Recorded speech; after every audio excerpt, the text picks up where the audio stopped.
Magandang araw sa inyong lahat na aking mga kababayang Pilipino. Minabuti kong magsalita ng wikang Tagalog. Uulitin ko po, wikang Tagalog. Hindi wikang Pilipino. Hindi wikang Pilipino.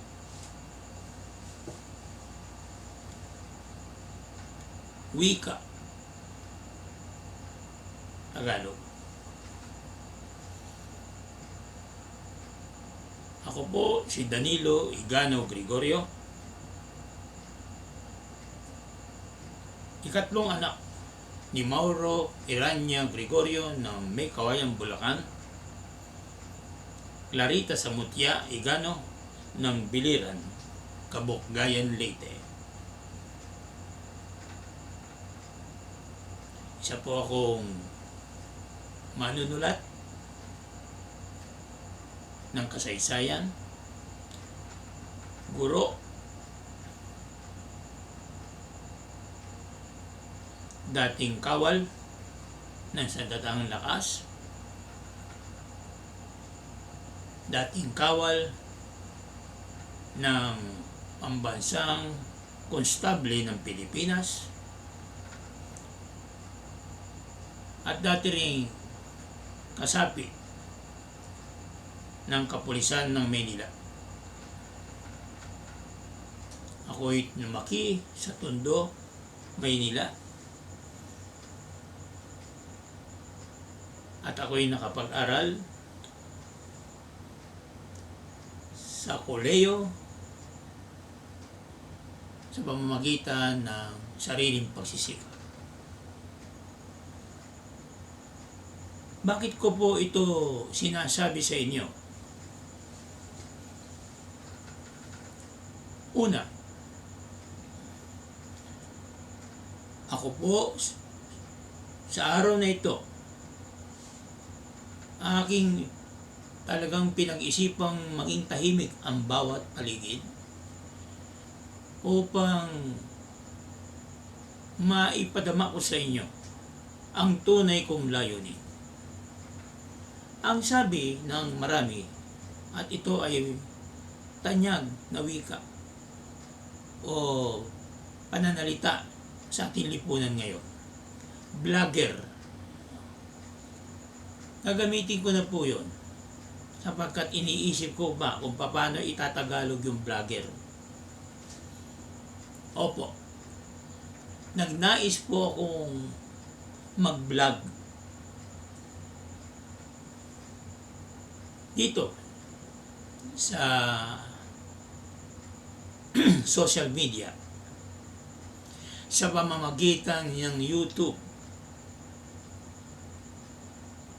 sapagkat meron akong hangarin. Ngayon ako po ay nakarating na sa edad na 6 na po. At marami na akong naging karanasan. Iniisip ko kung ano bang pinakamagandang gawin ko habang ako ay patanda ng patanda. Ako ba'y aasa sa mga kamag-anak ko tulad ng anak? Ako ba ay magninegosyo na magninegosyo? Ako ba ay mag-aaral pa na mag-aaral, mananaliksik? Ako ba ay magtuturo? Ako ba ay mamamasyal o anumang gagawin ko sa araw-araw na maaaring humaba pa ang buhay ko?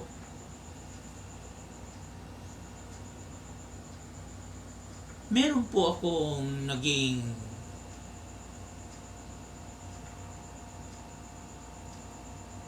estudyante, mag-aaral. Hindi mo na po ako magbabanggit ng pangalan at establishmento. Pero lahat pong sasabihin ko sa inyo ay bawang katotohanan. Hindi po, sabi nga nila, huwad na pagbabalita. Sa English, fake news. O dito po sa aking gagawin hangarin ito na pagharap ko sa inyo ngayon na ikakalat ko ay hindi ko matatawag na balita. Hindi po ako magbabalita sa inyo dahil hindi naman ako mamamahayag. At lalong hindi rin po ako journalist para ako ay magpanggap na makaranasang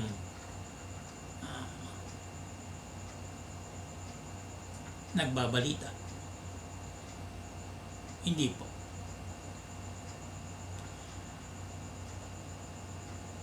Ang nais ko lang po ay tumulong at yung aking binigay ng Diyos sa akin na karunungan ay maihayag ko naman sa mas nakararami. Babalikan ko po yung sinabi ko sa inyo kanina na meron akong mag-aral na ngayon ay may mataas na katungkulan bilang guro sa universidad o pamantasan. At nagkausap kami at siya'y nag-anyaya sa akin. Sir, gusto niyo ba magturo? Aba, dati ikaw ang tinuturuan ko, ngayon gusto mo ako magturo. Kasi alam niya na matagal na akong hindi nagtuturo.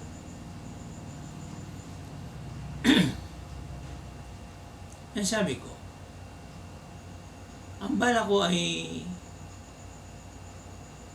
hindi na magturo sa universidad, sa koleyo o saan man. Mas gugustuhin kong pumasyal sa universidad o pamantasan na maging panauhing guro,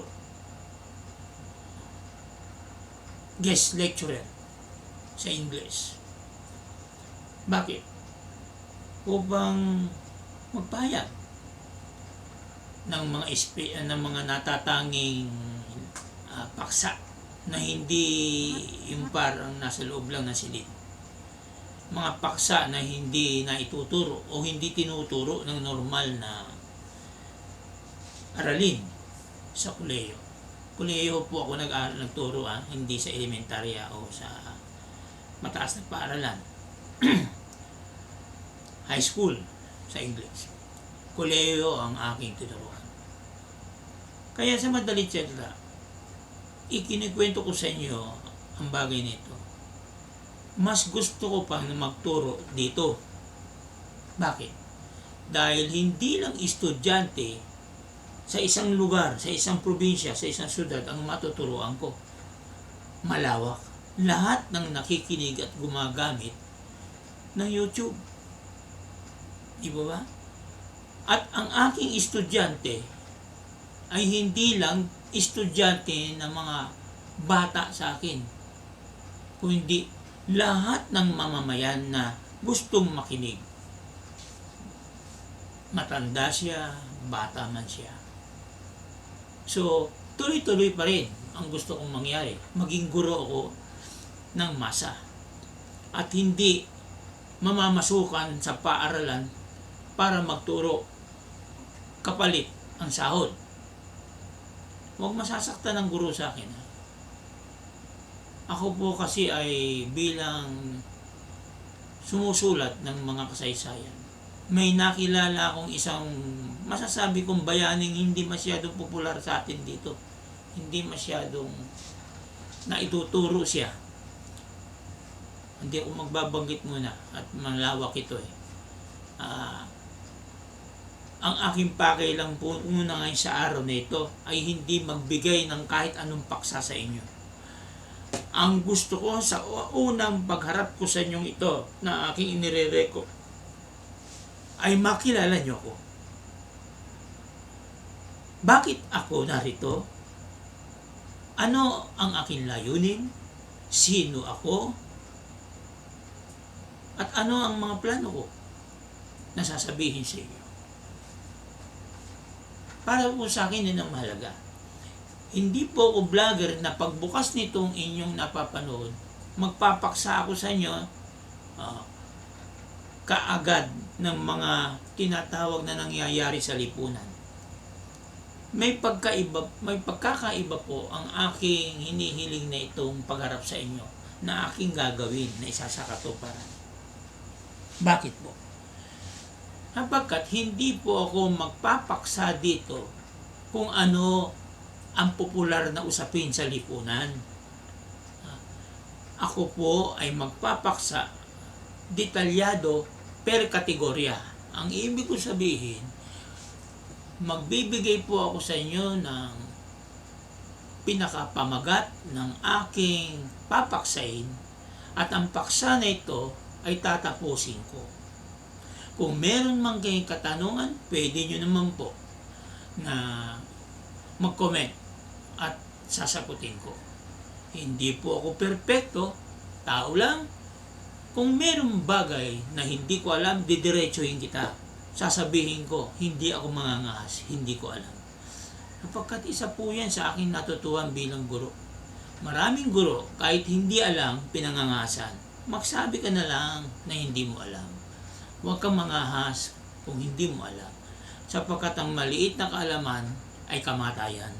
Naintindihan nyo? Mapanganib. Kaya huwag mong dalhin sa kapahamakan ng nakikinig sa iyo. Ika nga sa paaralan, magturo ka ng nalalaman mo. At kung magtuturo ka ng anumang mga paksa o anumang artist o anumang sensya, agham sa garangang alam mo, dapat alam mo ang tunay na buhay ng paksa na iyong pinaliliwanag. Halimbawa, ang ating pinag-uusapan ay paano magturo sa mga mag-aaral. Ikaw ba'y naging guro para ituro mo yun? O para madaling maintindihan nyo. Halimbawa, ako ay guro sa pamantasan ng Pilipinas at ang aking tinuturo ay tungkol sa pagsusukat ng lupa sa gubat. Ang tanong, ikaw ba'y geodetic engineer? Ayan. Kung ikaw ay pumasok sa paaralan upang magturo ng tungkol sa isang topic na profesional na aralin, ngunit hindi mo naman linya, delikado po yun. Kaya ano ibig ko sabihin? Hindi po ako magtuturo sa inyo dito nang wala akong karanasan sa labas, hindi lang sa loob ng paaralan na puro teorya. Tandaan niyo po yung sinabi ko. Lahat ng pinasok ko sa buhay hanggang tumungtong ako sa edad na ito, marami po kasi akong pinakialaman sa lipunan. Iba-iba po. Multi-talented po ang kinalabasan ko At sabihin ko po sa inyo yan sa mga iba pang pagkakataon. Pero sa ngayon, yun lang mga pangunahin na mahalaga. Kaya po yan ang paksa ko. So, madalit salita, para po tayong paaralan dito. Vlogger in the sense na wala akong himpilan, hindi ako sumusunod, tama na, time na, magbayad ka, may sponsor. Wala akong makikialam sa akin. Kasi independent po ako. Opisina ko po ito. Lugar ko ito. Tandaan nyo, hindi ko ito ginagawa para bayaran ako ng YouTube. Isa po yan sa nakikita ko at napag-alaman ko. Maraming mga vlogger, salapi ang hinahanap, salapi ang dahilan. May nasa likod politiko. Wala pong politiko sa akin, wala rin pong pananampalataya sa akin nasa likod. May pananampalataya po ko. Bilang itong bansa natin may paniniwala sa Diyos, huwag po kayong mag-alala. May paniniwala po ako sa Diyos. Ngunit, wala po akong papanigan na pananampalataya. Okay? Ngayon, anong mga paksa natin? Uulitin ko po. Ang ituturo ko sa inyo, yung paksa na talagang ako ay may karanasan. Paksa sa pananampalataya, ikaw ba'y pare, imam, pastor, rabi? Yan. Dapat may alam ka dyan. Di ba? Hindi lang turo ka ng turo na wala ka namang background sa labas. O, magtuturo ako ng batas. Nag-aral ka ba ng batas? Ayan. Magtuturo ako ng kasaysayan. Nag-aral ka ba ng kasaysayan? Meron pang ginawang libro. Yun po ang ibig ko sabihin. No? Kaya, siguro sapat na sa inyo na maunawaan ang aking gustong sabihin. I'm sorry for those who are not Filipinos, who do not understand my language or the language that I'm using. Now I'm talking in English because English is a universal language. I'm sorry. Please apologize me. Because I would like first the Filipinos who are my fellow men to benefit this matter. Why? Because I found out that our own people is lack of knowledge. They have been already forgotten many matters of importance in history, in law, in religion, in family, in morality, and many things. I stop here talking in English. Okay. Thank you very much. At least I give equal opportunity for the foreigners who are also my friends who might be listening to this recording or blog. Thank you. Ngayon po, ang aking layunin ay yung aking binigay na hiram ko sa Diyos na kaalaman ay maibigay ko ng walang bayad. Yan. Ulitin ko po, hindi po ako dito humarap sa inyo para sumikat. Hindi po ako humarap dito sa inyo dahil malaki babayaran sa akin ng YouTube. Mag-iintay ako ng plaki na nakikita ko doon sa mga vlogger na pinadadala ng YouTube. Wala po akong pakialam. Kahit hindi ako maging sikat, hindi ako bayaran ng YouTube. Oo, gagamitin ko YouTube. Kung magbigay sila, bakit hipokrito ba ako, hindi ko tanggapin. Pero hindi po yun ang layunin ko. Ang layunin ko ay ibigay ko ang binigay na talento ng Diyos sa akin at makatulong sa inyo. At ito'y pakinabangan. Sana po naunawaan nyo na yan. Wala po nasa likod ko, wala po ang nag-utos sa akin na gawin to na tao. Bakit? Sa akin po, naniniwala ako sa mga spiritual na bagay. Ito ay inudyok sa akin ng Espiritu ng Diyos. Bakit Espiritu? Ay hindi po nakikita yun. Pero nararamdaman, panaginipan natin ang mga hinihingi ng Diyos sa atin. Because ako po ay naniniwala sa Diyos. At yung mga ateista na hindi naniniwala, naninispetuhin ko kayo. Huwag kayong mag-aalala. Yung mga bakla at tomboy, huwag kayong mag-aalala. Hindi ko kayo lalapastanganin. Dito sa atin, magiging pantay po tayo. Pag nag-topic ako ng isa, hindi ako aalis na kung saan na katulad ng mga nagbabalita. Ngayon po naman ang ating ang tawag dito, ang ating suliranin sa pagkain. Mamaya, papaksamin naman po natin ay tungkol sa West Philippine Sea. Hindi ganun. Hindi po ako ganun, ha? Ang paksa ko, pag sinabi ko ito paksa natin,